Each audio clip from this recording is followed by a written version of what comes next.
Hi, welcome to Pathways of Hope. The gospel today, I'd like to focus on one verse.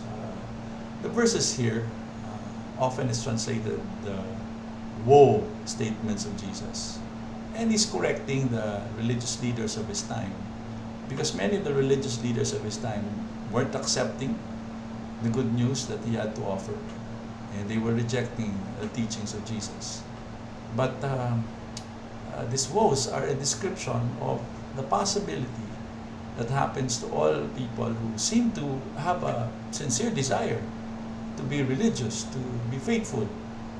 But sometimes they don't really practice what they teach.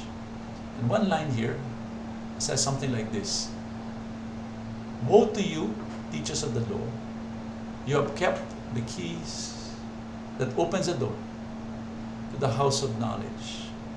You yourselves will not go in, and you stop those who are trying to get in."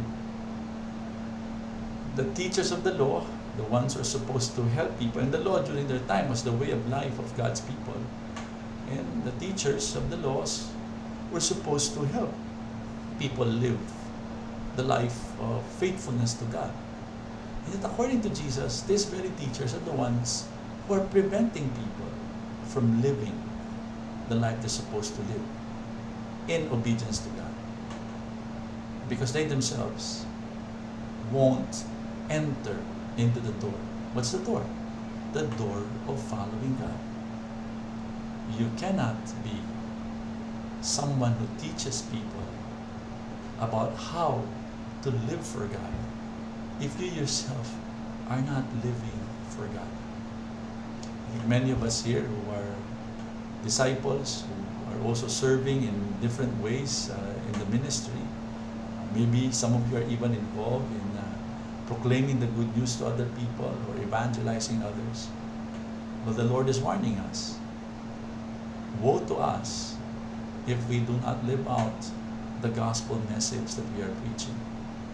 Because if we don't live out the gospel message we're preaching, you will prevent people from accepting the good news, because we ourselves are not living the good news.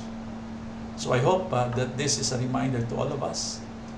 Let's preach the good news, but let's also live out that good news in our lives. God bless us.